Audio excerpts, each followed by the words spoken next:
Welcome back, ladies and gentlemen, to another episode of the Wrestling Estate Freak Show. My name is Jack Goodwillie, your charming host, and I've got a little bit of a cold going on, be it as it may. Weird for California, I know, but that's what happens when you get spoiled with 80-degree weather, and then it dips into the 60s just where you like it, and your body just can't handle it. But I'm holding up. We're gonna get through today though because we've got a very special and exciting show planned for you. Um, it's the Wrestling Estate Smackdown special, I guess you can call it. And I couldn't think of a better guest host for this week to talk all things SmackDown with me than Mr. Steven Jackson. Steven, welcome back. How you doing? Not too bad, thank you. The ankle's much better than it was. Well, last time we spoke, and yeah, thank you for having me on about SmackDown as well, because I love SmackDown and I've always loved watching the show, and some great matches and some great moments. So yeah, thank you for having me back. Me too. Me too.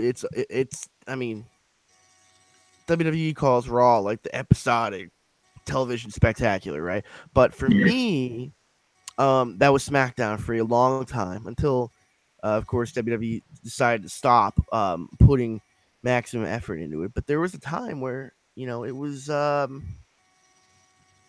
mean, even today, it's still I think critically better than Raw in many ways. I know you don't watch much of Yeah, the current product, but that's just the truth.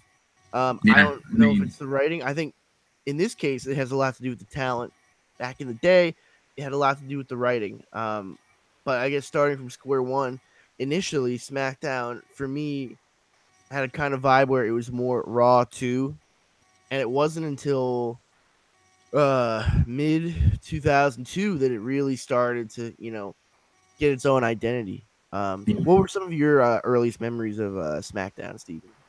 My earliest memories were actually because we didn't have, like I said in the roundtable, we didn't have satellite TV at our house. Was either playing the video games or going over to other people's houses and friends' houses to watch SmackDown on satellite TV.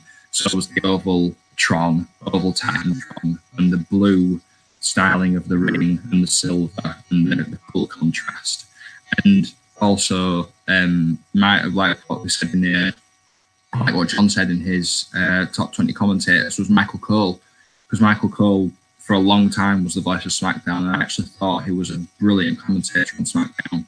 I think that when he got taken to Raw, he had such huge boots to fill with JR that I feel that his identity was with SmackDown, and I felt that he was a bit out of his comfort zone to start with. So my main memories to start with were the Oval Titantron, the colour scheme, and Michael Cole on commentary, and also just a fantastic match as well took place in the early 2000s, and just it was the Attitude Era, but I wasn't a massive fan of the Attitude Era, but it had that wrestling vibe to it, which is what I loved about it, where it was much more wrestling orientated than Raw, which kind of had a lot more of the soap opera elements, which also my forte. So yeah, so they were the main things I loved about SmackDown to start with.